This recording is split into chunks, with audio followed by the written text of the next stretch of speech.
for this week's debate, it is going to be a topic that is affecting us Africans a lot, and it's been recently on the news and on the internet. Should genetically modified foods be banned in Africa? So genetically modified foods is like those foods that are not really food, just made in a lab or something like that. So are these foods bad or good for us? For us here, we are all Africans, right? So are those foods bad bad or good for us here? Does it affect agriculture? Is it something to be worried about or not really? Is it like what are the effects? Does it affect nutritional development? Does it affect food production, etc., etc.? So basically, that's what this topic is about. Should genetically modified foods be banned in Africa? So for this debate, we're going to have two teams. So team number one consists of members from South Africa and Zimbabwe. They are going to challenge the yes perspective. So yes, it should be banned in Africa. And the no perspective, it is going to be by Tebogo from Botswana and Mawa from Egypt. They're going to challenge the no perspective. No, it shouldn't be banned in Africa. So I will start with the yes perspective. So for the yes perspective, please just share your argument, just present your argument. And then after that, we go to the no perspective. And then after the no perspective, please share, you are welcome to share your thoughts. Do you agree or disagree with the teams? Yeah. So a representative from the team, yes, please, you have the floor. Sorry, may I please ask first before I continue? So I had like pointers out. Should I mention all those pointers out all at once, or should I go per point so that the no can also get a chance? However way you feel that it should be, but I think just to start the debate, maybe just say yes, then say what is your reason, and then we'll go from there. That's also Okay. for the no perspective. Just start with no, and then you just state your reasons. Yeah. Okay. Thank you. Good evening, everyone. My name is Uratile. I represent the South African chapter, and I am part of the proposing or yes perspective. So I take the stance of yes, genetically modified food should be banned in Africa. The first reason being GM foods involve altering the genetic makeup of organisms.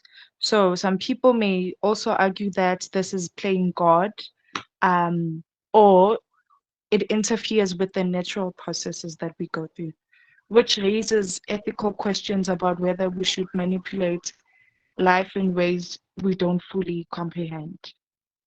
Now, my question to the opposing team is that should humans have the right to fundamentally change life forms for convenience or for profit? Okay, thank you. The opposing team, a representative, your answer. Hello, everyone, and thank you for leading this session civilly. So before getting into this question, I'd like to share my screen in order to present what we're really advocating for. So if you allow me to share my screen, please, just give me a minute. Yes, you can share your screen. It's fine. Thank you. So here, if we're talking about our topic today, we should focus on 2 points. The first point is the problem. If you're talking about the food insecurity situation in Africa, according to the map here shared by Africa Center for Strategic Studies, shared in 2023, we have a problem when it comes to food security. As you see here, according to this map, you see lots of countries colored with the orange color, which is according to the key of the map, means that we have a crisis. So imagine here that East and West Africa are suffering from food insecurity exceeding 65% and Sorry, 68% sorry, affect. Mawa. We Yeah, cannot see the map. okay, just a minute. Yeah, now we can see it. Right, let me share again, please.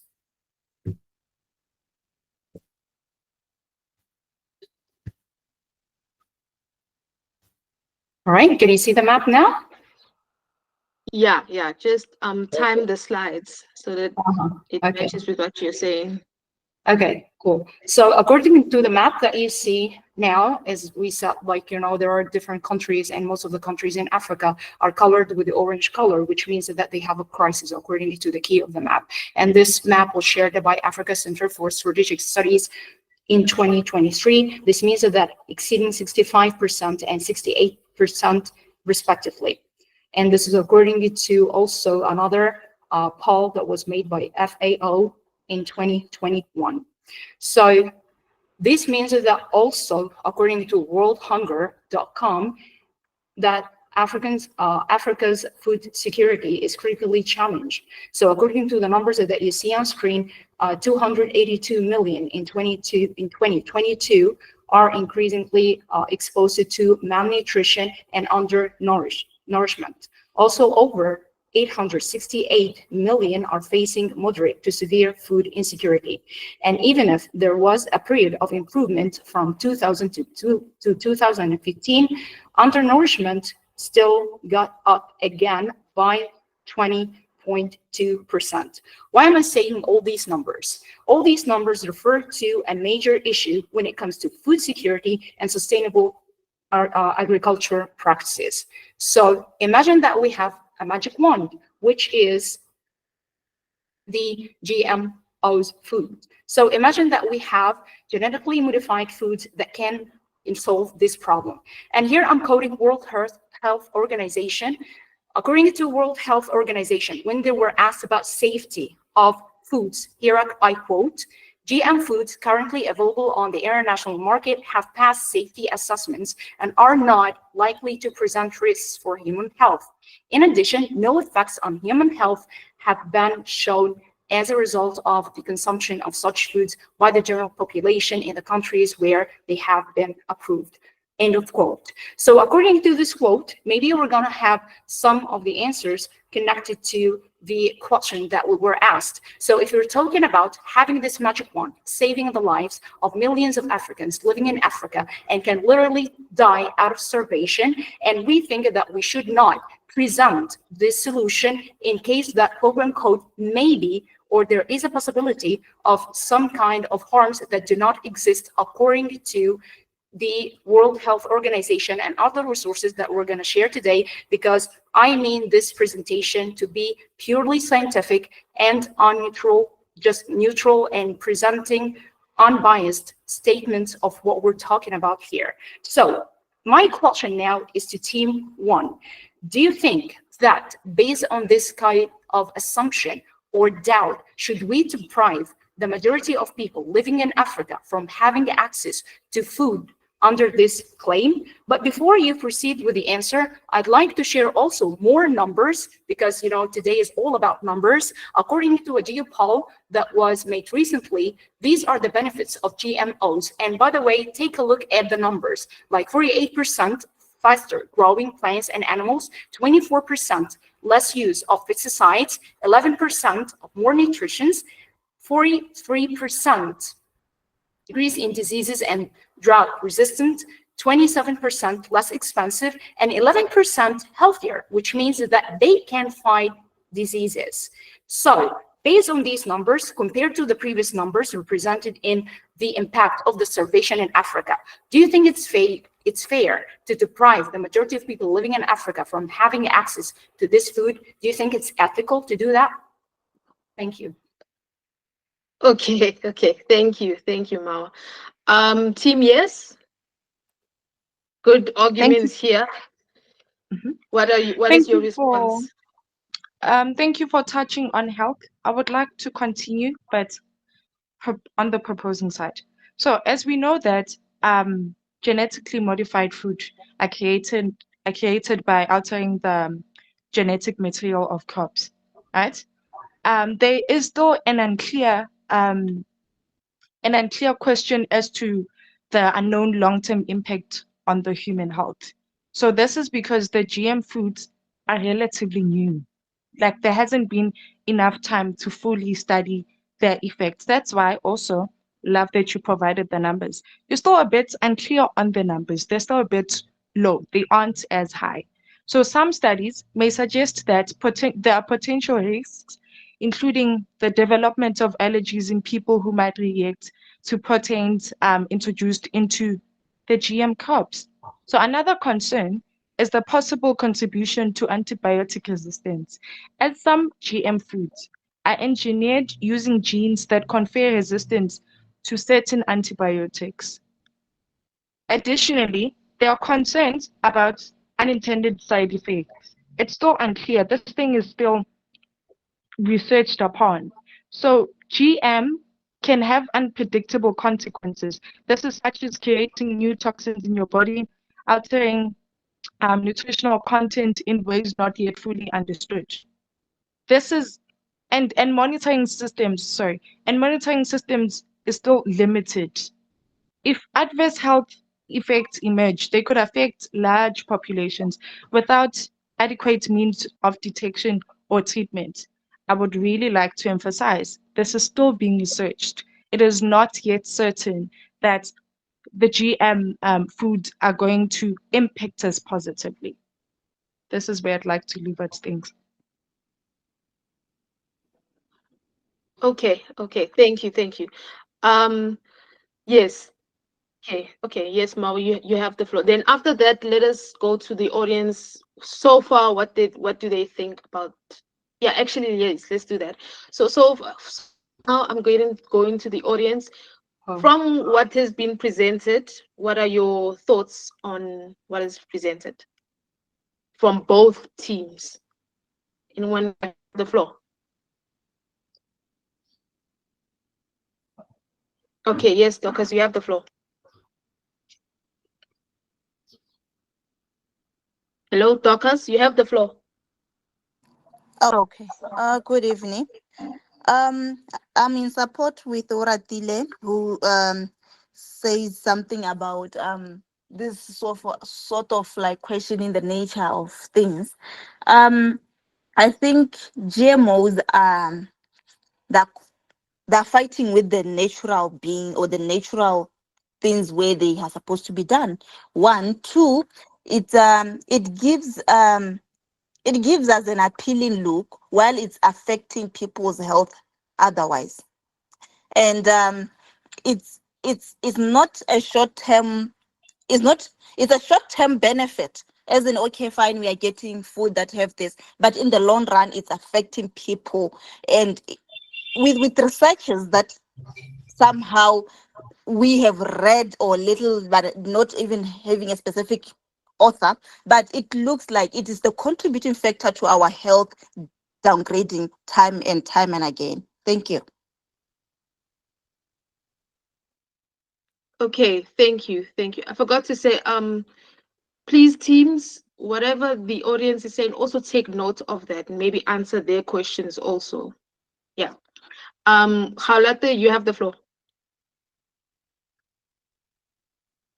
Thank you so much. I would just like to say that GM foods are not a mystery. They've been in our dinner plates for so long, over 30 years, and they've been studied and peer reviewed for so long, since the 1970s. There's lots and lots of decades of evidence speak about how they are beneficial to us. When we talk about genetically modified foods, we're not just talking about changing the protein structure of a food, for example. We are talking about also adding fortifying foods. We are eating rice right now, which is fortified with vitamin A. That is genetically modified. We want to prepare food that is going to be beneficial for countries that Mao mentioned, which are dying of starvation and hunger, low agricultural produce. So therefore, when we have these, we increase their chances of survival. If we label genetically modified foods as unknown, we ignore the reality. They are some of the most scrutinized crops in history, with safety data from millions of consumers worldwide. So it's just a scare tactic. They are just well known, tested, and monitored. It's the unknown that scares us. It's fear, not fact. Thank you. Okay, interesting. Okay, thank you, Dorcas and Khaulate for your points. Okay, so now teams, few comments from our audience. What are your thoughts on that? Do you have the figures? Can you back it up? Yes, no. What are your thoughts? Let's go with Mawa. All right, so I'll take it from the last point, which is fear, and thank you, Kualati, for mentioning this word, because this is the key to the discussion today. Because what we're advocating here, are we advocating science and having some kind of realistic information about what we're talking about, or we're going to just, act based on what we think, quote unquote, think is actually correct? And here I'm sharing this map in which we're talking about, some countries that are adopting the GM crops so far. And they've been doing this for a very long time, including Americas, including Asia. So we're talking about North America, we're talking about South America, we're talking about Australia, we're talking about a large portion of Asia, we're talking about just a little of Africa. So here, we're talking about all these countries having access to GM crops. And if we're talking about the lifespan in these countries, which lifespan is longer? Is it in these countries or in Africa? According to the statistics that we have so far, the realistic and reliable statistics, it's actually in those countries. So the question is it a correlation or causality? What's the difference? Like if we're talking about all the diseases or health issues that have been discussed either from the audience or from the other team, are they related to or connected to using genetically modified crops, or it just happened for them to exist at the same time?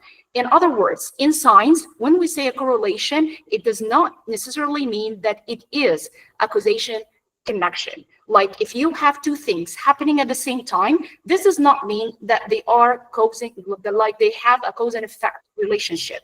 So this is a point. And another point is, if we're talking about genetically modified crops as being the root of all evil that the audience or the other team is talking about, do you think the other alternatives are less harmful? For example, let me give you an example of some African countries in which they adopt sewage irrigation in order to, cater for the large portions of lands that are agricultured.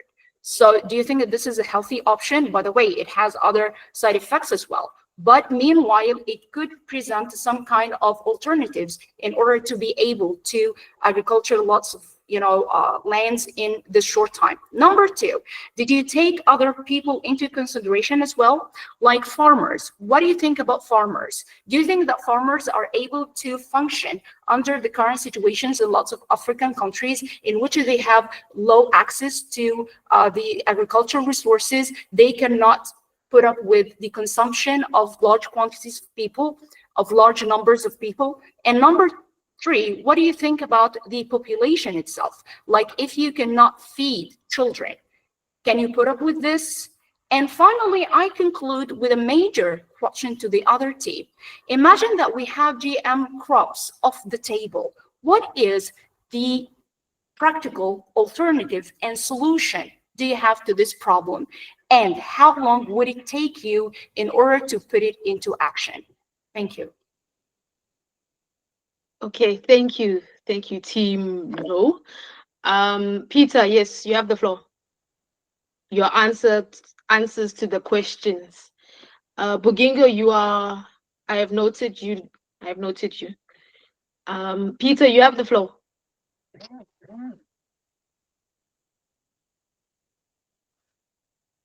Hello, Peter, are you there? Okay. I see. Yes, yes. Okay, thank you. Thank you. I Yeah, would go like, ahead. uh, yes, I would like to answer some of the questions that she mentioned, and if she's not answered, she's also open to ask them. So here's my take. Yes, GMOs have been around for years now, and some research supports their benefits. But the fact that they have existed long doesn't mean they are safe for everyone, especially here in Africa. Most of the studies showing they are safe come from, or most of them, they are influenced by the same corporations that profit from them. So here we have to ask, they are safe for whom and under which control? Even in countries like India, for example, GM crops like BT cotton led to long-term problems. For example, farmer death, suicide, and environmental degradation. And when she mentioned, let's say, for example, rice, uh, golden rice is a famous GM crop, but it took over 20 years of development and still isn't solving hunger. Why? Because hunger isn't just about food supply, food supply. It's also about poverty, access, and education. And Africa must be careful not to follow quick fix solutions that may cause long-term damage to our land, and to our own food sovereignty. So fear is not the driver, but caution and context are the driver here. And also, feeding people with what we already produce is more effective than relying on tech that brings risk. For example, education and support. We can offer education and support for farmers. We can train farmers on sustainable methods and helping them access markets. Bring that will help in bringing real impact. On farmers being affected, for example, like what Marwa mentioned, GM seeds are patented, for example. Farmers often can't save these seeds and must buy them every season. This increases dependence on foreign companies and traps them in debt cycle. Also on population feeding, yes, Africa can feed itself without GM if we invest in the right areas. For example, we can invest in land reform, smart agriculture, youth involvement, infrastructure, and climate smart solutions. Hunger is a complex issue, and GM doesn't address poverty, it doesn't address land inequality or political barriers. So, practical solutions. We can empower our farmers, we can fix our systems, invest in sustainable methods, and build local control, not rely on risk external tech. Yes, there are real alternatives to GMOs that are more sustainable and empowering for African farmers and communities. GM is often sold as the only solution to hunger, but it's not the only solution to hunger. The real issue is not food production alone. It's access, it's affordability, it's poor storage, it's transport and food waste. We already lose for these figures here, we already lose up to 30 to 50% of harvest due to lack of infrastructure, not because we don't grow enough, but it's because of lack of what? Lack of infrastructure. So why jump to GMO before fixing this basic? The alternatives, for example, we can offer agroecology and organic farming, which supports smallholder farmers using natural methods that regenerate soil, reduce costs, and don't require expensive chemicals or seeds. We can also improve our traditional seeds and local knowledge by investing in indigenous seeds for drought resistant and productivity rather than importing modified ones. We can also offer post-harvest solutions, for example, better storage, transport, and market access that will dramatically reduce losses, not GMOs one. So that's my take on that. Okay, okay. Thank you, thank you. Um, let's go to the audience. Okay, noted, Ma. Okay, let's go to the audience. I saw one hand raised. Bogingo, you have the floor.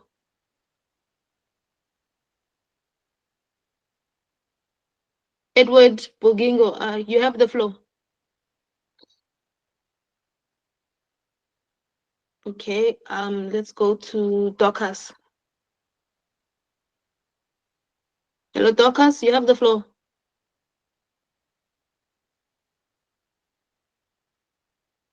Hello, Dorcas. Okay. Thank you for the opportunity.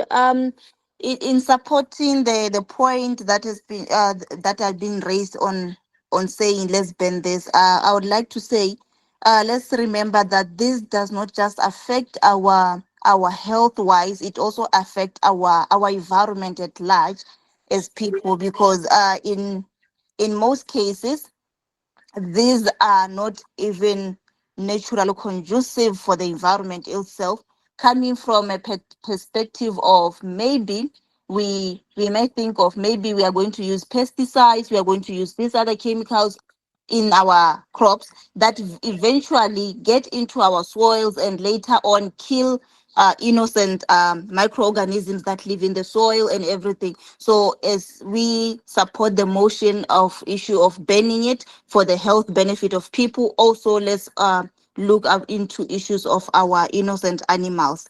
Thank you. Okay, thank you, Dorcas. Okay, let's fit in one more from the audience, and then we're gonna go to Deboko for the no perspective. Okay, Bogingo, you have the floor. Hello, hello. Hello. Hello. Oh, I was taught to those who said about malnutrition, food security in Africa. So, as Africa, we have all it takes to be food secured. But the statistics of today indicate that 40% of the produce that are lost from the farm to the fork due to lack of post-harvest technologies. Imagine if 40% of the produce are being roasted without being consumed. So the problem that we have in Africa is not the lack of the food, but the how we can treat them to be to to extend shelf life. So for me, the problem of Africa is not the lack of modified food, but the lack of how the technology that can be used to treat or to extend the shelf life of the produce. So why, as Africa, can't we put much effort in addressing post-harvest losses instead of inventing so much energy in genetically modified food? So additionally, we can also invest so much food, so much effort into hybrid crops instead of genetically modified food. So through that, through addressing post-harvest losses along with the food waste, we can address food security and malnutrition in Africa rather than relying on genetically modified food. So if we invest much effort into post-harvest losses, we end up having desired food for African citizens. Thank you. Okay, thank you. Teams, you've heard from the audience. Let us know your thoughts, and let's move forward. Let's push the topic further. So yeah. Okay, let's hear from Debo for the from the no perspective, and then we go to someone from the yes perspective. So yeah, let's start with Debo. Debo, you have the floor. Yes, hello everyone. This thing of banning genetically modified foods reminds me of my mother telling me I cannot marry a white woman, a white lady, simply because I'm black. Why shouldn't we give people the choice, the farmers and the consumers, to decide for themselves whether or not they want to consume genetically modified foods instead of taking the decision for them on their behalf? Why does it have to be? Because now it's an issue of human rights, the right to freedom, expression, the right of choice. So we are violating somebody's constitutional rights. But as for the rebuttals, somebody asked, should we change or alter life forms? Are we modifying food now? Are we playing God? I'd just like to say that farming on its own is modifying or genetically modifying crops and animals because, for example, there's selective breeding. What are you doing there? You are selectively taking the genes that you want to see in a new animal. The same with grafting. We are grafting whatever, maybe an orange and a lemon. That on its own is modifying. So agriculture on its own is genetically modifying crops and animals. So we are not playing God. We have been delegated this authority by God himself. And then as for the allergens, I feel like if we label certain foods as genetically modified, we can label them and then somebody who's, okay, I am allergic to this type of ingredient, so I'll not buy this, I'll buy this instead. So why don't we label the products of genetically modified food? And then as for this thing of being new, genetically modified food is not new. It's been there since somebody said in the 1920s or whatever. It's been there, it's been consumed by the Americas and whoever, and they've been living long lives compared to us. It's just an issue of maybe healthcare. Even still, biotechnology has always been there. Like, for example, in medicine, like we consume these vaccines. We don't question whether or not that's safe for us. Even when we took the vaccines for COVID-19 recently with the pandemic, but we didn't question whether the biotechnology is gonna affect us. But how come we're questioning when it comes to food production?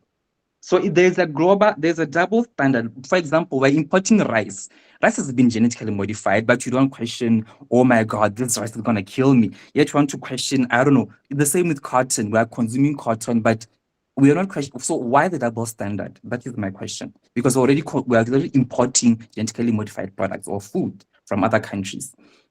And then somebody said health, there's no direct link that shows that genetically modified foods cause cancer or whatever. If it's air pollution that causes cancer, then should you stop people from breathing? You see, so come with the same approach to this problem.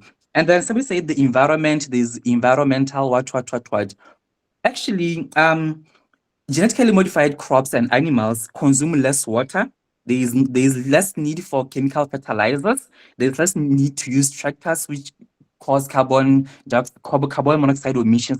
So it's actually genetically modified foods are actually environmentally safe. Thank you. Okay, thank you, thank you. Let's go to the yes perspective. I'm Anyone sorry, from the yes? hi, Sifui. I raised my hand a while ago, and I'd like to share two important points when it comes to the previous argument presented by the audience.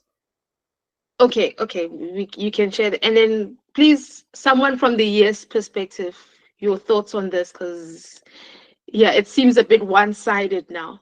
So okay, Mawa, you have the floor, yeah. And then after that, Oratilo or Peter, please share your perspective. Thank you. So when it comes to the health concerns shared by Durgas, I'd like to share these statistics also in order to find out where the truth is.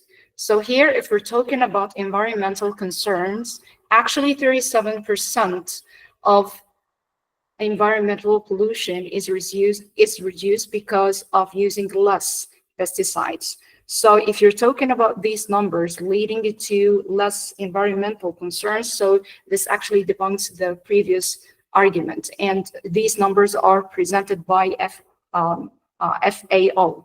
So 37% reduction of chemical pesticides, 22% increase in crop yields. So this has positive impact on both farmers and environment. Also, there was also another point connected to using technology. Actually, this is not the case in all African countries. Like in most African countries, the problem is connected to the long term of the agriculture season. Like, for example, if you have to plant wheat, if you have to plant corn, if you have to plant cotton. So here we're talking about strategic crops. So it's not about technology all the time. Sometimes farmers have the gut and have the experience and have everything, but they still have lots of struggle when it comes to how they're going to, for example, put up with the consumption. Like in most African countries, there is a high consumption of wheat to the point that most of these African countries import it. So they cannot cover it because it takes a long time to do that, and sometimes because of some kind of factors that they cannot preserve this in a good way. So this makes them give up the whole process and do less. So imagine that these problems are solved by GM foods. So why not using this solution? Thank you. Okay, thank you, thank you. Anyone from the yes perspective, please, your thoughts on what has been discussed so far. Okay, Peter, you have the floor. Hello, Peter.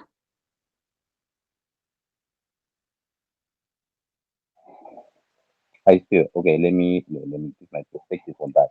So I will try to answer the some of the questions that were asked by let's see, who said some questions before Marwa, and I also try to answer some questions from Marwa as well.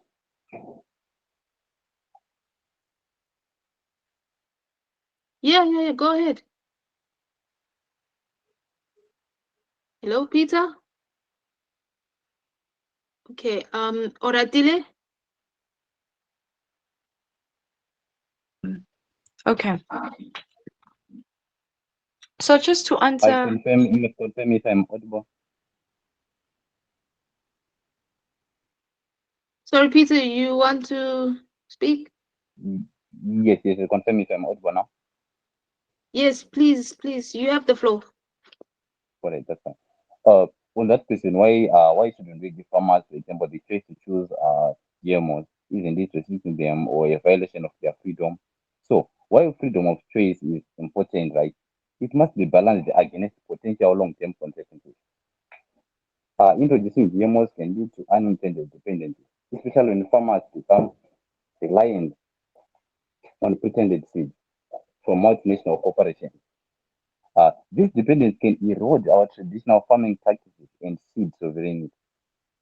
Moreover, the environmental and health impacts of GMOs are still under study. They are not yet concluded, and there's just a widespread adoption without comprehensive understanding whether this could pose risk to our ecosystems and human health. And whether GMOs have been used in vaccines and other areas within that double standard, posing them in agriculture, for example. The context of medical biotechnology and agriculture biotechnology, they are two distinct things here. Vaccines undergo rigorous testing and are subject to stringent regulatory oversight before approval. In contrast, the long-term ecological impact of GM crops, such as gene flow, for example, to wild relatives and effects on non-targeted organisms, they are less understood and harder to control. Therefore, we can question agricultural applications. We cannot question agricultural standards by quoting, for example, double standards, but a reflection of different risk profiles. And on another question, there's no direct link between GMOs and diseases. Isn't the opposite based on fear rather than fact? The absence of definitive links does not equate to proof of safety. For example, many health effects such as allergy or long-term metabolic impact.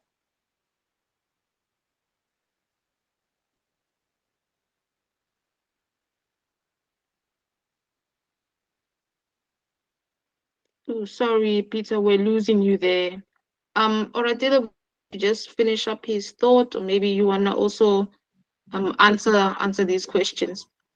Yes, I want to answer Tebogo's question. Right, go It ahead. wasn't necessarily a question, it was a statement where he mentioned that we consume rice, so why not GM foods?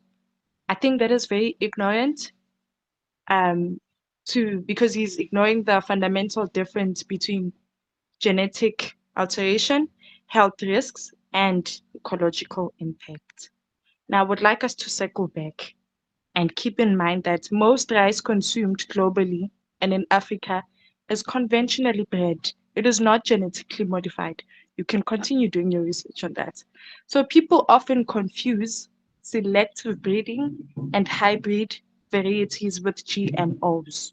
Traditional rice varieties have been improved over centuries through natural selection and crossbreeding, which does not involve inserting foreign genes, because that is essentially what we're doing when we genetically modify food. You insert foreign genes into the food that we consume. So the double standard that he's mentioning, it arises from the misunderstanding between conventional breeding and modern genetic modification. Thank you. Okay, thank you. Would you like Teboko, would you like to answer that? Okay, okay, Mawa, you have the floor. Okay, so in order to discuss this in a more scientific way, let's get back to the base of the point here. So we're talking about, or there is some kind of, perception about the impact of that kind of food on the health. My question is, or I have a few questions. Number one, are there any reliable statistics proving that Number two, is it correlation? And I asked this question before, but let me repeat the question again. Is it causality or correlation?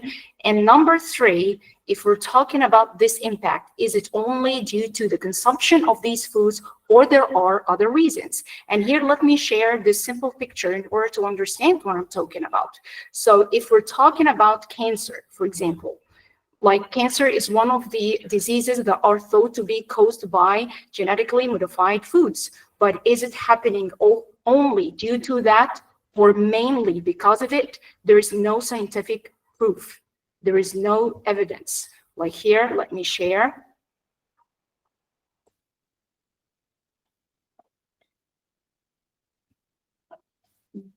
Okay.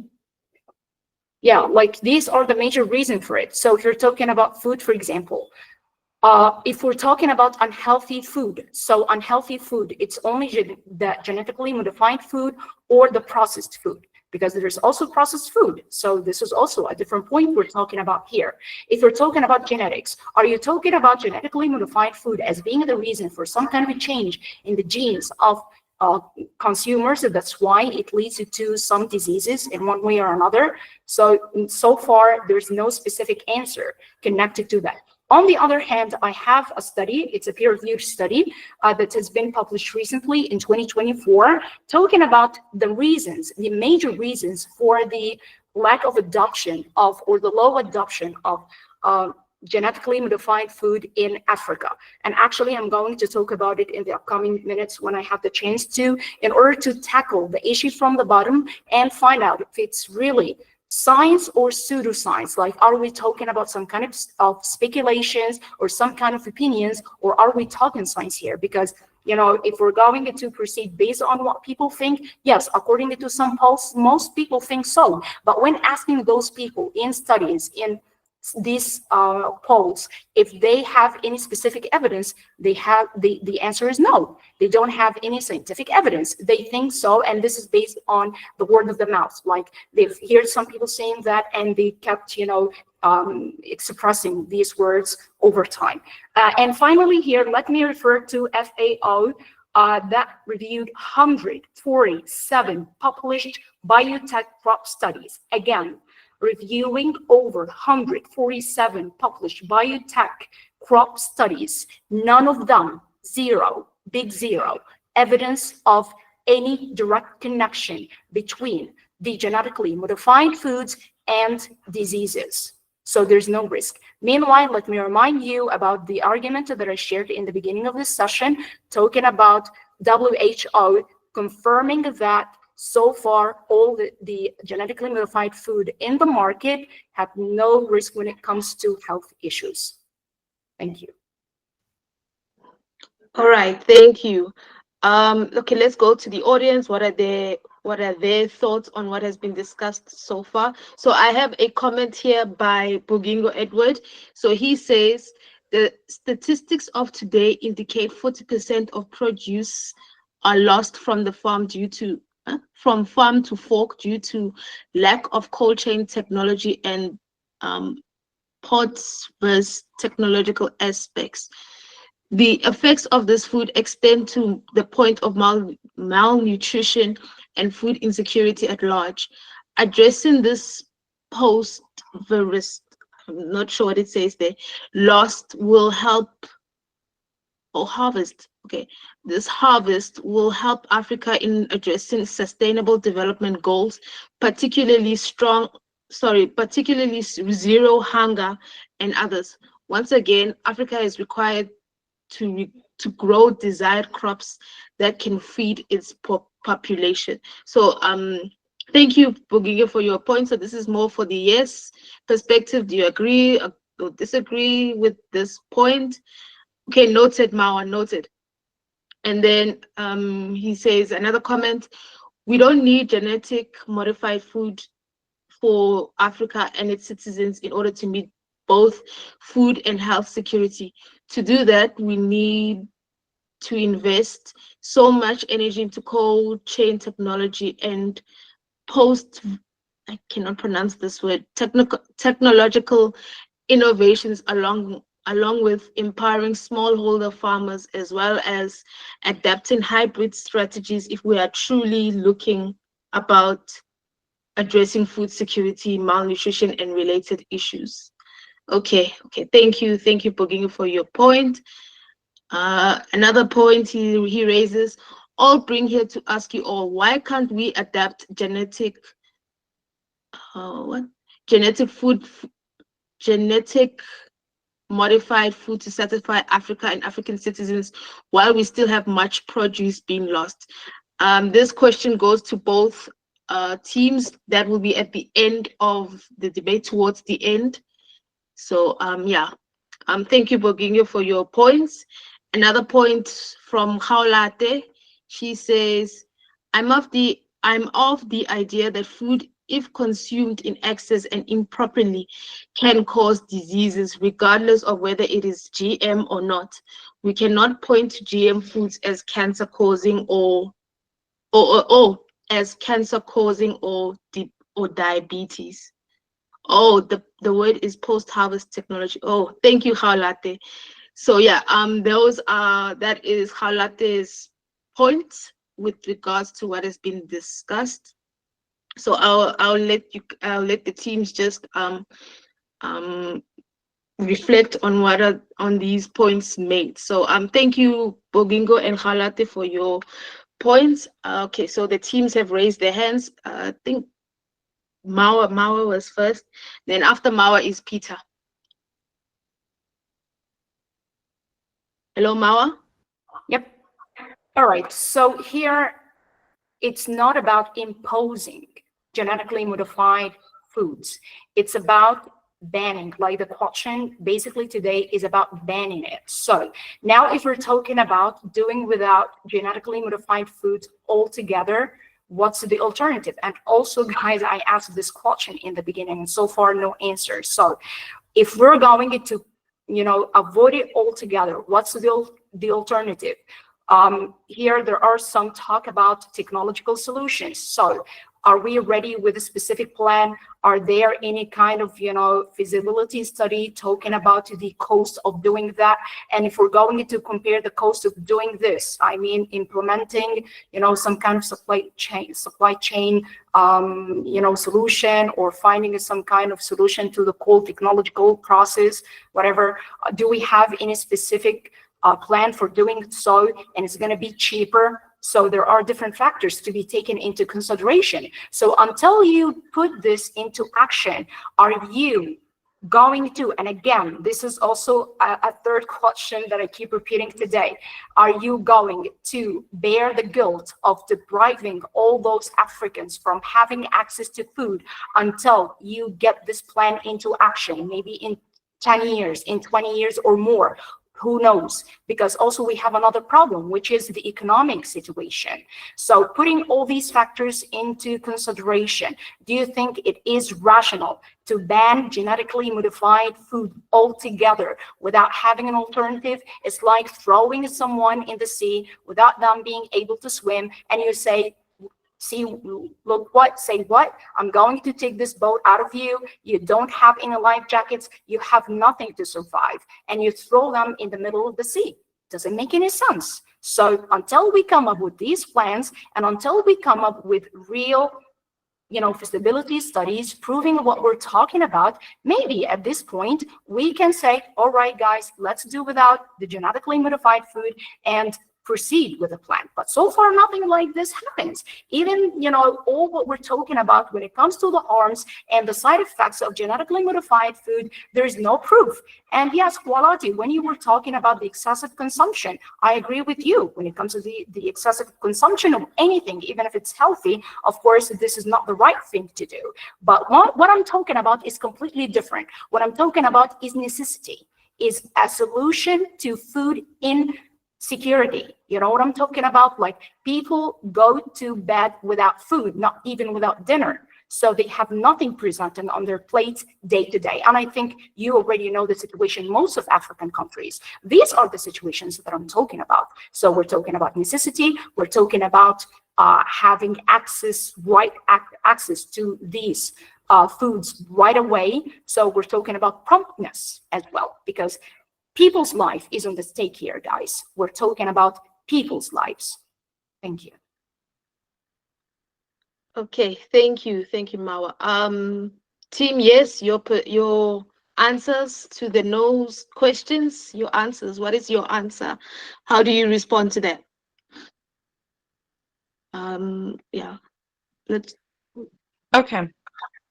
I would like to answer Mawa's question of the guilt. So, Yeah, answer. okay. So banning GM food in Africa is not about depriving people of anything. It is about protecting them from potential harm. So GM, as we know, GM foods, they carry, as I've also been mentioning, they carry unknown long-term health risks. Yes, it has been researched upon, as you're saying. That is correct. However, the research has not been broadened. It hasn't been widened to the point where we are certain that they will bring no harm to people's bodies. So allowing them unchecked would be very much irresponsible of us, especially in regions with limited regulatory oversight. It is also, we'd also like to mention that from a public health and sustainability standpoint, it is very much rational to prioritize safety over experimental gains because taking in this GM food is more experimental gains than anything. The guilt that you're talking about is mitigated by providing real evidence that is based that have alternatives that improve food availability and security without risking anyone's health or environmental change. We'd also like to mention that it also protects the farmers' rights and food sovereignty. GM seeds are patented by multinational corporations, creating dependency and high costs for farmers. So while we continue using these GM foods, they have economic risk for small farmers. They often require expensive seeds and chemicals. This can favor big commercial farms, while smallholder farms somewhere here in Gauteng in South Africa may struggle to afford these inputs, widening economic inequality as well. So banning GM foods, it protects small farmers from being pushed out by the industrial agriculture as well. Thank you. Okay, thank you. Okay, noted, Mawa, noted. Let's give Peter a chance to also back up what Oratile is saying. Peter, you have the floor. All right, thanks for the opportunity. So I would like to answer some of Mara's questions. So she asked that is it causality or correlation of both content and GMOs? And that's exactly our concern. We don't know yet. Most existing studies they are short-term and done by GMO producing companies, and without independent long-term research, we can't claim causality or deny it, and that's dangerous. Until then, caution should be priority. Would you risk people's health over assumptions? And also on the next one, when you mentioned that who says GMOs are if no risk as well? Who says GMOs are not likely to present risk when properly assessed? But here in Africa, do we have the capacity, infrastructure, or independence to properly assess every GMO product that enters our market? That's a question. Relying solely on whose global position while ignoring our local realities is so risky.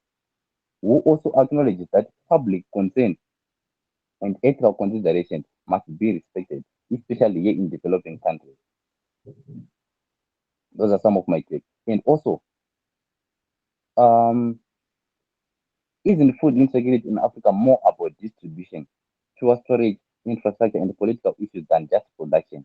Why do we have to focus on GMOs instead of fixing those root causes? Because those are the root causes of the challenge of food shortage here in Africa. And can GMOs solve poverty? Can they solve corruption? And can they solve infrastructure gaps? That are the true barriers to food access here in Africa. That's a question I'm posing on you. And also on environmental impact, if GMOs are better for the environment, why is there an increase in herbicide resistant weeds? And why are we seeing rising chemical use again in some GMO regions? Why do you, how do you explain the loss of local crop biodiversity where GMOs are dominant. And also our long-term health and safety. Since GMOs haven't been around for more than a few decades, how can you be certain about their long-term health effects on humans across generations? Can you name any long-term study, 20 plus years, for example, proving that consuming GMOs has zero adverse health effects on human beings? That's my take on that. Okay, thank you. Thank you for your points. Let's go to Teboho. After Teboho's Mawa, then after Mawa, we're gonna go to the audience. Yeah, Teboho, you have the floor.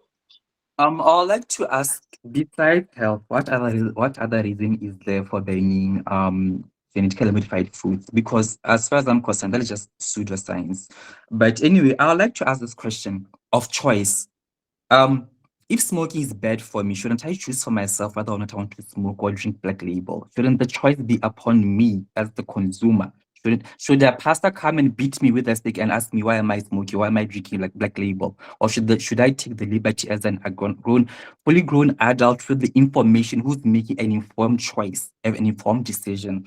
So why should we take the decision and make the decision on behalf of fully grown consenting adults? That's like somebody who's using unprotected intercourse. It's their choice, that fully grown adults, they consented to that. So we can't come and beat people in their bedrooms and say, why are you doing this? If somebody else's choice, whether they're going to fall pregnant or contract STIs, it's fully up to them. So it goes back to the question of human rights. We have the right to freedom of liberty of choice. So again, with the thing of hunger, so hunger it kills faster than disease like cancer. If you let a baby die or without giving them a powdered milk, they're gonna die within 2-3 days. But if you feed them, if you give them food, they're gonna die maybe after 50, 60, 70 years of cancer. So does it really make sense to starve someone rather than to give them genetically modified food and them die rather of cancer maybe 70 years later? By the way, that is not proven. There's no proof, but I'm just flying along with that logic. And then the issue of are they safe? The moment you see a food on your shelf, on a store shelf, it has been marked safe. There's been a safety assessment that has been done or conducted to make sure that it is safe for human consumption. So whatever food products that you see on your shelves, it has passed the safety assessment. And then there was a question of traditional practices. While losing traditional practices, I just want to make you aware that genetically modified foods are actually going to preserve the traditional foods that we have because of changing climate conditions. The pressures from the climate conditions are going to cause some of these traditional foods to die. But if we genetically modify them, they might actually become resistant to changing climatic conditions. So now there was somebody said genetically modifying food is bringing about foreign genes. Even if you do it traditionally, you are still introducing a foreign gene into that animal or crop. That is, it is not necessarily theirs, but that of another animal or another crop. But mind you, you are trying to boost that chances of survival or adaptation because there's still evolution going on and taking place. And then somebody said it is expensive. Genetically modified food is actually cheaper because it takes less time to produce, and therefore it means that the production costs are actually less. Therefore, it will be more affordable or cheaper to the average consumer, to the average African income household or average African. And then there was somebody who said post-harvest losses. Yes, I'd like to say that genetically modified food lasts longer on the shelf, so they reduce post-harvest losses. And I agree with Howard who said whether it's genetically modified food or it's natural food, anything in excess, even if you just drink a lot of water, it can actually become bad for you. So maybe you should be introducing some sort of hybrid whereby the genetically modified food and the conventional food coexist on the shelves so that people might actually make an informed choice or decision for themselves. I think that's all I wanted to say. Thank you very much. Okay, thank you, Teboho. Mawa, yes, you have the floor. First of all, thank you, Taylor, for your contribution. I still have 2 points to refer to here. So you were talking about the protection against the harm of genetically modified foods, which is still not confirmed. So we're still blocked at this step. Like, where is the scientific proof proving that there is some kind of harm, definite harm coming out of the consumption of genetically modified food. And the other point is that, like you were referring it to, depriving the poor of people from genetically modified food is not like, starving them. But in reality, it is. Like in some countries, they depend on importing such foods in large quantities. And the local agricultural sector is not able to provide, the representatives or the alternatives in order to feed that kind of portion of the population. So in this case, what's going to happen to those people? They're not going to have access to food, or maybe in the best scenarios, food is going to be presented in higher prices. So what's the solution at this point? They're going to starve. Simply, this is going to be the situation. So here, these two arguments actually are not working, because in both cases, this is causing harm rather than good.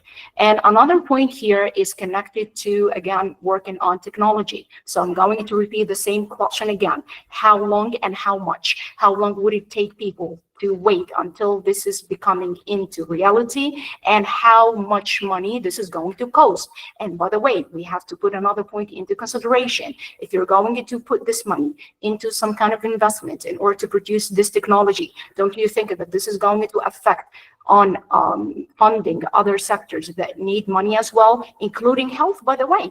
Like, there are some cases in which you have to spend lots of money on health issues as well. So are you going to take out of these sectors, or what are you going to do? So we need a comprehensive plan before we get started. Meanwhile, I'm going to ask the same question again. What's the alternative? If we're going to put it without it altogether, what's the alternative, and when, guys? Because time matters. Time really matters. Maybe you think that people can wait, but how long can people wait? Because not all people are so rich to, put lots of money in order to consume foods as replacements, or use organic food, for example. Not all people can do that. So we have to put this, and they represent the majority of Africans, by the way. So we have to put these people into consideration.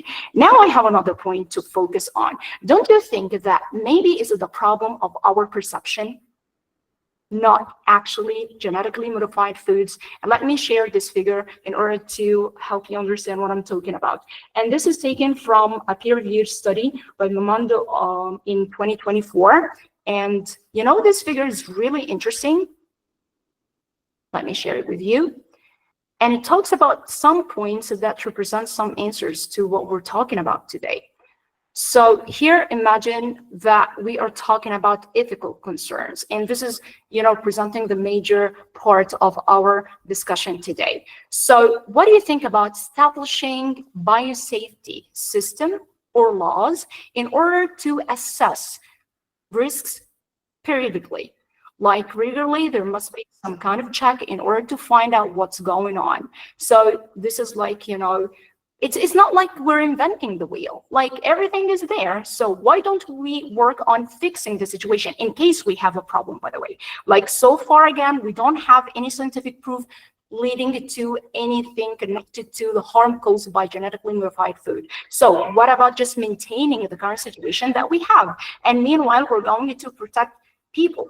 Number two, what about the economic concerns? So don't you think, like, maybe thinking about some kind of economical solutions that are way less in cost, this is going to make the situation much better. And also, if we're talking about environmental concerns, like like a few minutes ago, we were talking about using less pesticides, and this is serving the environment. So if you take a look at this figure and think about, suggested solutions, don't you think that this is going to be, much better for the community, much better, by the way, for people who are really concerned with some kind of health issues that may come out of genetically modified foods in the future? So this is going to be like, win-win situation. Everybody's going to be satisfied, and this is going to present a solution that's, reasonably cheaper than other alternatives. And by the way, I'm going to share the link to this study in the chat box in case anybody wants to take a look at it. Thank you. Okay, thank you, Mawa. Let's go to the audience. So after the audience, teams, please prepare for your closing statements. So yeah, in the meantime, let's go to the audience. What do they say? So in the chat box, Halate says, um, quote, potential is not actually, quote, actual harm. Yes, GM foods could cause harm, but potential is not proof. Every food from peanuts to potatoes to milk carries potential risks like allergies or toxins. What matters is evidence, not fear. Decades of studies and billions of servings show GM foods are safe. Potential harm, in quotation marks, is speculative, not factual. Okay, thank you, Khalate, for that point.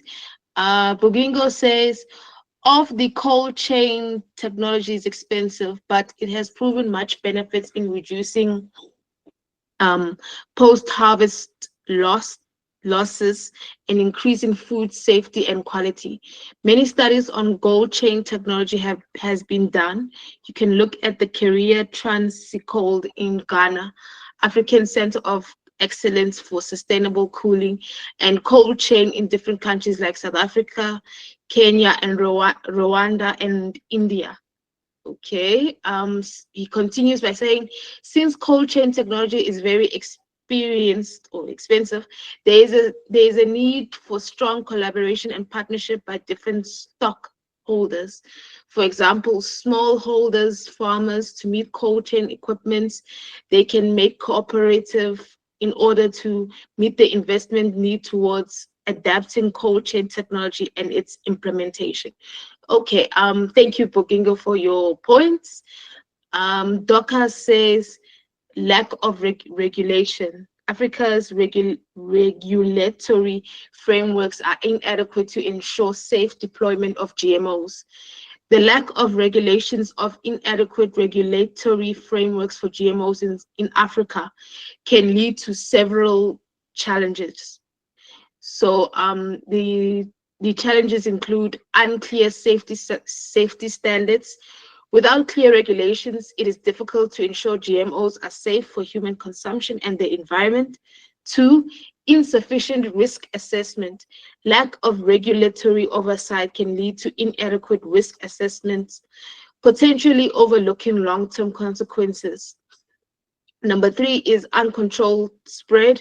Without regulations, GMOs might spread unintentionally, potentially harming non-target species or contaminating non-GMO crops. Number four, lack of transparency and accountability. Inadequate regulations can make it difficult to track GMO development, deployment, and impact. And lastly, number five, economic effects. Lack of regulation can lead to trade disruptions, economic losses, and decreased consumer trust. So that was Dorcas's point. Thank you so much. Okay, Bogingo says, no, it's not the case for sure. While worldwide, there is no enough evidence for genetically modified food in terms of benefits and even health side effects. Okay, thank you, Bogingo. Okay, thank you for your text in the chat box. I will get back to that. Let us go to Bello, who has his hand raised. Bello, you have the floor.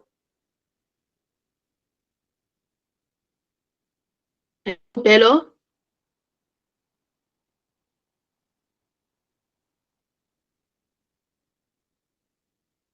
Hello, Bello? Can you hear me? Can you? Yeah, hello everyone.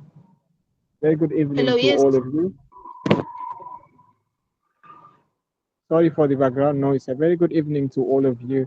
I just want to say a very big thank you to this discussion because before joining this conversation, I absolutely have no idea what GMOs is, but it is really insightful hearing from all of you. I've learned a lot today. Thank you very much. And yeah. Okay, thank you. Thank you for joining in. Thank you. Okay, Mawa has shared a link on the group about what her discussion there, so you can check it out on your own time. So the link is available on the chat box. Okay, so now let us go to concluding thoughts. I will start with the Who is here? I'll start with the no perspective and then go to the yes perspective and then go to the audience and then yeah. So with the closing statement, please like a way forward. What do we do now? Like where can we come to a resolution, like a middle point? So this is for both teams. What is your concluding thoughts? So I will start with the no perspective. Mawa, you have the floor. All right, so I'm going to start my closing statement with the 2 points that were mentioned in the chat box, and I do thank people for sharing these points. So Dorcas, thank you very much, because actually what you were talking about proves that the last point that we were talking about, like when we're talking about solving problems connected to genetically modified concerns. So if you have any concerns, simply you can work on the situation. Like all the points that you were talking about actually are discussed in the figure that I shared a few minutes ago in one way or another. So work on these points is going to be easy to do and cheaper to do. And also another point is connected to like there is no enough evidence or for genetically modified food in terms of benefits and even health side effects. So let me share the figures that I shared earlier today in order to emphasize this point. And actually, again, I repeat, this is according to over 147 published biotech crop studies. So they were reviewed by FAO, and they have confirmed the significant global benefit for both farmers and the environment. And according to the numbers that you have on screen, compared to the previous numbers that we were talking about when we were talking about the food insecurity, so this is like making huge progress when using genetically modified foods. Also, in addition to this figure, this is going to make a great combination in order to, number one, make people really aware of what genetically modified foods are, and number two, tackling all concerns related to this point.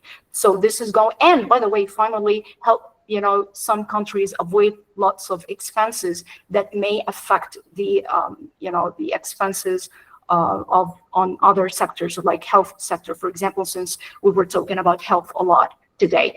So in conclusion, I do recommend using or consuming genetically modified food as a solution to solve the food insecurity in Africa.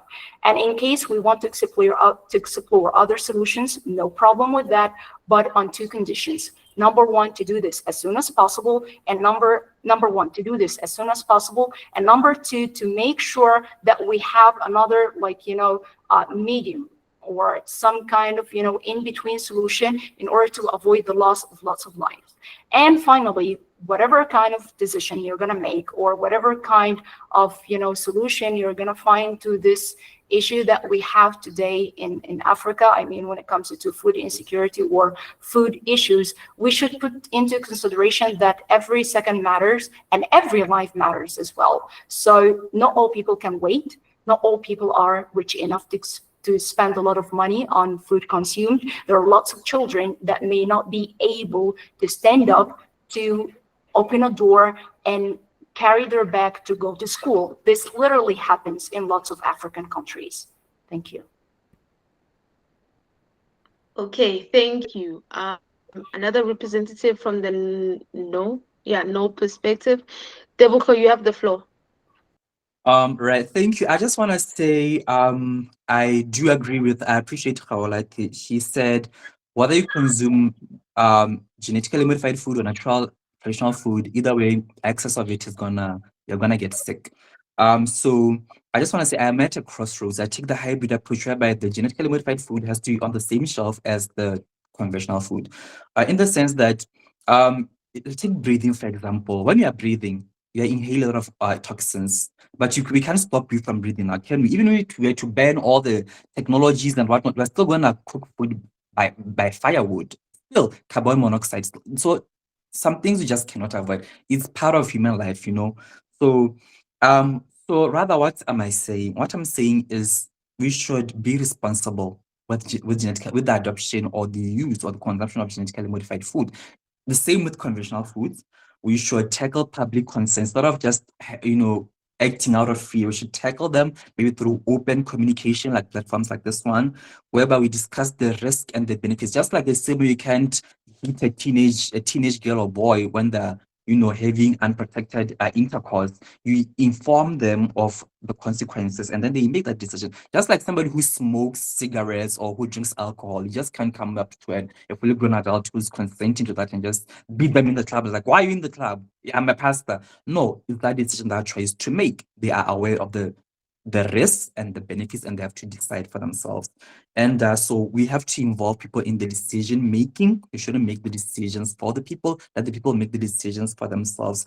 But in a nutshell, I do agree with Dorcas in the sense that there has to be some form of regulation, some sort of frameworks that regulate the production and the consumption of genetically modified food. Not only that, but as well as conventional food. So that's all I had for you. Thank you so much. Thank you for listening.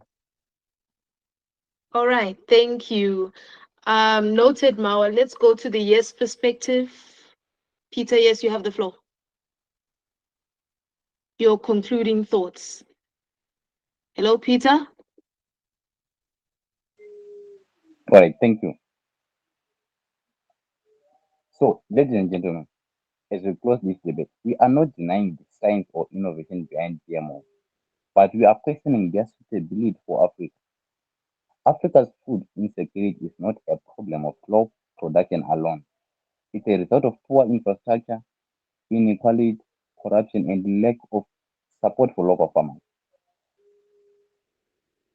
GMOs will not fix these problems and may worsen them by creating dependence on foreign biotech companies, eroding indigenous seeds, and compromising long-term health and biodiversity. So we stand for a future where African farmers own their lands, seeds, and decisions, where food is grown sustainably, affordably, and safely without trading off health for hunger. Let us not accept quick fixes that come with hidden costs. That let us invest in agroecological research and African-led innovation. GMOs are not the only option and certainly not the best one for Africa. And let's say yes to banning GM foods and say yes to protecting Africa's sovereignty, health, and peace. Thank you. Okay, thank you. Oratile, you're the last one in the team. Your concluding thoughts. Okay. So I would like to touch a bit on the choice statements that Tebogo made before I make my um concluding thoughts quickly. So for a choice to be meaningful, people generally must have full information and assurance of safety before they make choices. Yes, it's been evident that people make choices without being wise or fully informed of whatever they're doing. So GM foods, as we know, as I've been explaining, that they carry long-term health risks. It is a risk. So yes, it has, as I said again, yes, it has been researched, but the research has not been broadened to a point where we are certain that it will not bring harm. And in most African countries, regulatory frameworks and scientific monitoring are not yet strong enough to guarantee the safety of GM foods. So, in my closing statement, the way forward for Africa lies in prioritizing safety and sustainability and local empowerment rather than just relying on those GM foods. So I would say that investment should focus on improving agricultural infrastructures, such as storage facilities.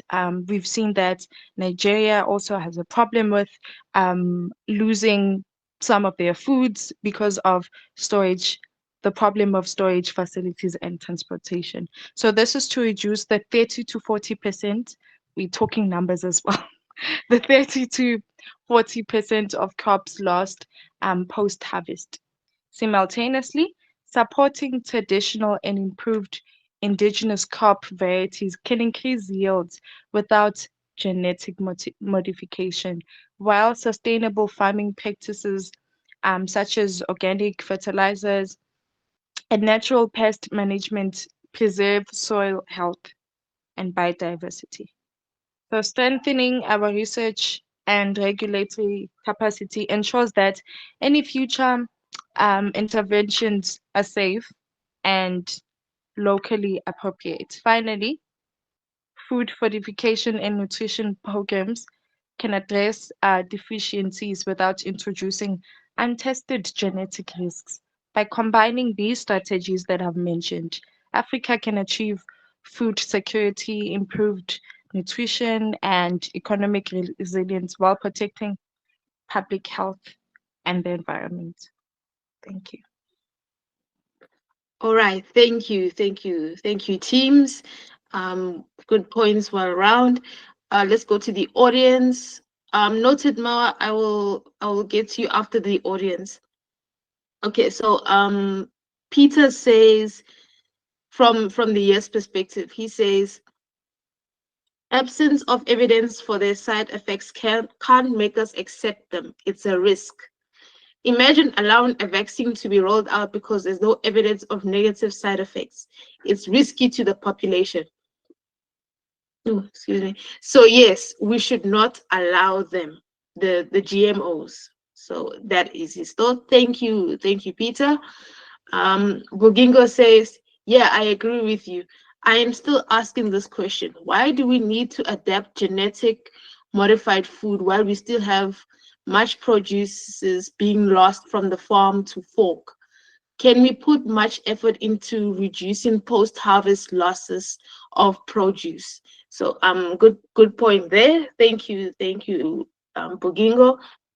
And then Doka says, in conclusion, moving forward, continued research and development. Further research can help address concerns and improve GMO technology. Number 2, capacity building. Investing in regulatory capacity and expertise can help African countries make informed decisions. Number 3, international cooperation. Yeah. Collaboration and facilitating knowledge sharing, best practices, and harmonized regulations. By adopting a balanced approach, Africa can harness the potential of GMOs to improve food security, nutrition, and economic development while ensuring safety and environmental protection. So those are the thoughts from Dorcas. So thank you guys for your thoughts. Okay, let's take Mawa and then we're gonna end the debate. Yeah, Mawa, you have the floor. Thank you. So if we're talking about risk, actually in science, there's something called risk management, because everything is a risk. Like, even if you're going to open the door and get out, there is a risk for you to have an accident. So risk exists all the time. But the point is that, like, are we talking about just potential risk, or are we talking about definitive or affirmative harm posing the loss of life? So what we're talking about. So if we're talking about the risk, so we have to manage the situation according to risk management rules, not by banning it altogether, because this is not the solution. Another point in response to the question of depending on genetically modified food instead of working on, the loss of products when we're trying to transfer the product from farm to fork. Who said that we didn't ask for that? Like, if you can do it, do it. But the point is, again, I'm going to repeat the 2 points. How long would it take, and what's the alternative? So are we going to do this in a day, in 3 months, in 3 years, in maybe 10 or 20 years? When are we going to be done with it? Because people need to consume food on a day-to-day basis. And by the way, when we're talking about, adopting genetic food, we're not talking about, doing it on purpose, like avoiding all healthy food and, hey, people, consume genetically modified food. No, we're talking about available. This is available in the market. It's been available in the market. That's what we're talking about. So what do you want them to do? Do you want them to go to bed without having any food, and instead of consuming the food available there? All right, if you have anything else to present, go ahead and present it, and people are going to be more than happy to present it. This is the point, right? So if you have any other alternatives, of course, everybody's more than welcome to do so. But again, we're going to focus on 2 points. When is this going to happen, and what's the alternative until you get everything decided and done? Because remember, also, if you're talking about, this solution, maybe there are potential problems coming out of it. So maybe this is going to be all gone in vain. Thank you. All right, thank you. I see Oratile has her hand raised. Okay, so after Oratile, I have to go in the chat box, and then we have to call it a close. We have to end this topic here. So Oratile, you have the floor. Okay, so just to tie not whatever, all that Mawa is saying, um, I'd like to think that you're talking about taking a gamble. So essentially, how I view GM foods from the yes perspective is that we're taking a gamble on people's lives, because here you are presenting GM foods, but you're not entirely sure that they cannot be seen as a hazard to people's lives. So, since they are relatively new, I would like to preface this by saying that there hasn't been a vibrant research done on it.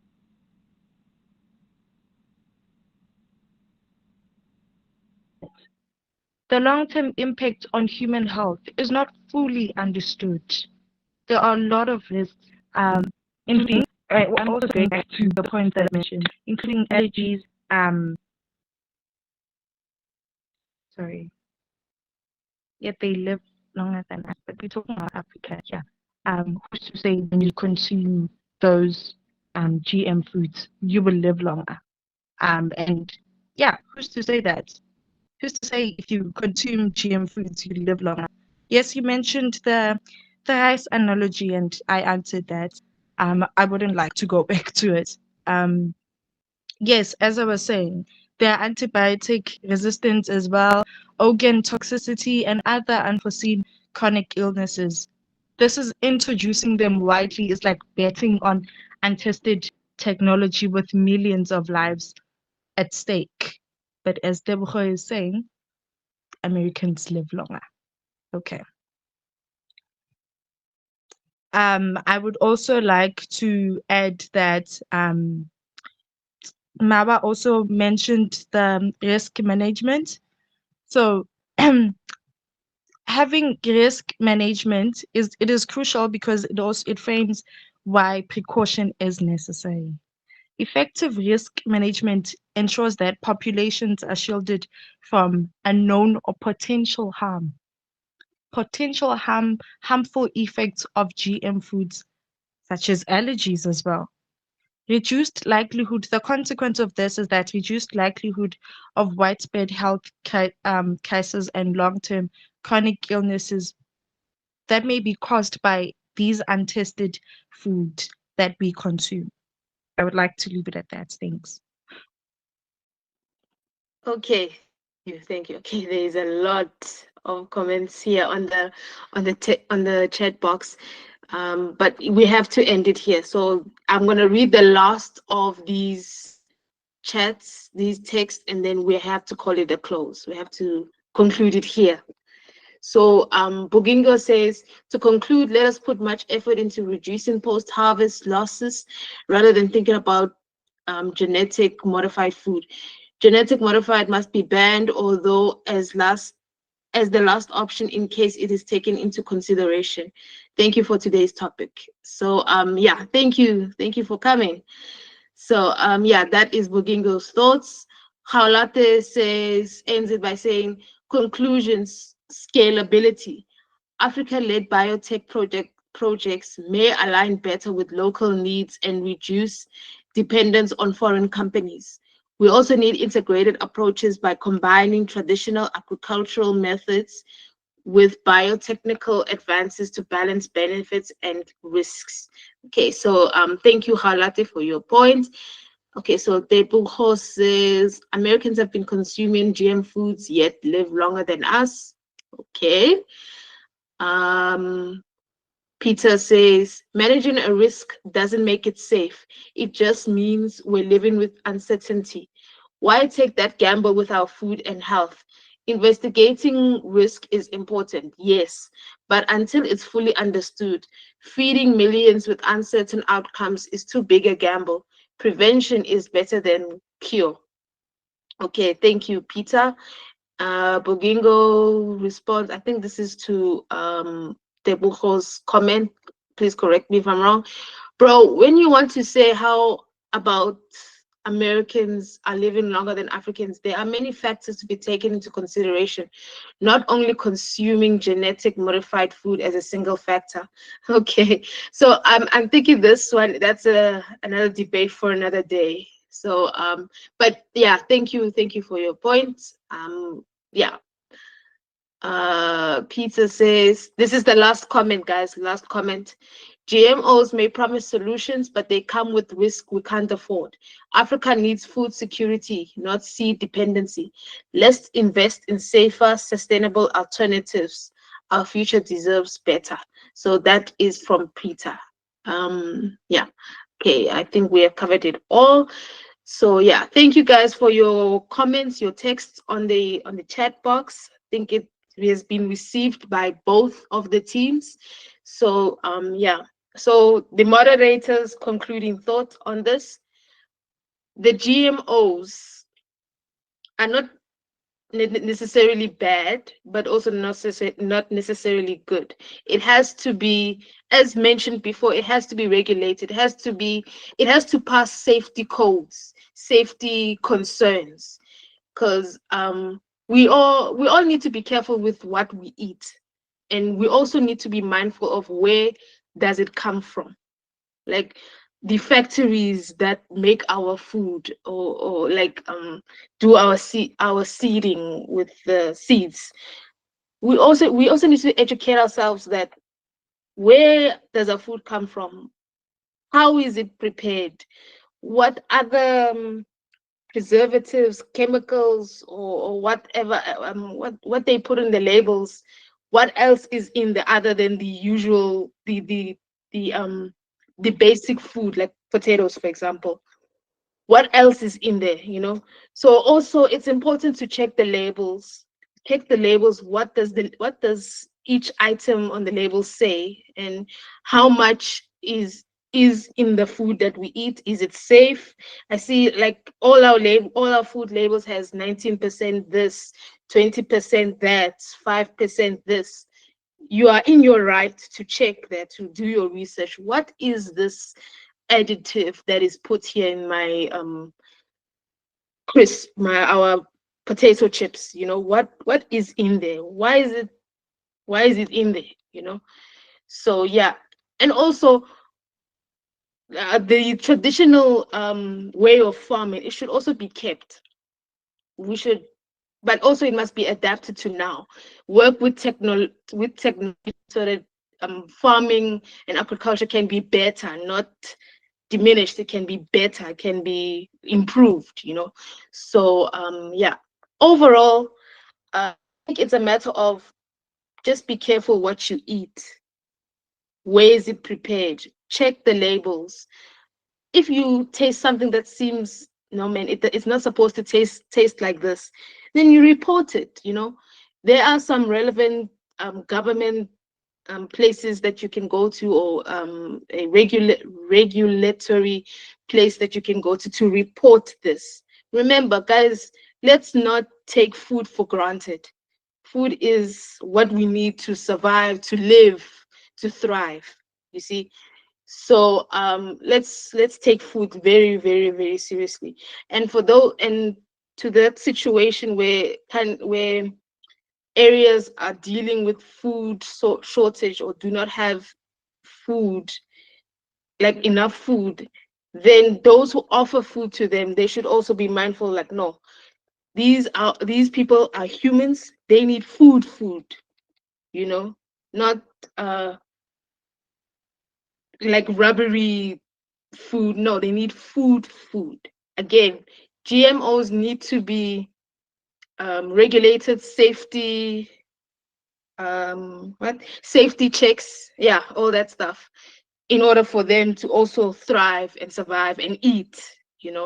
So overall, I think the GMOs, it must be regulated. It cannot be banned, but it can be regulated.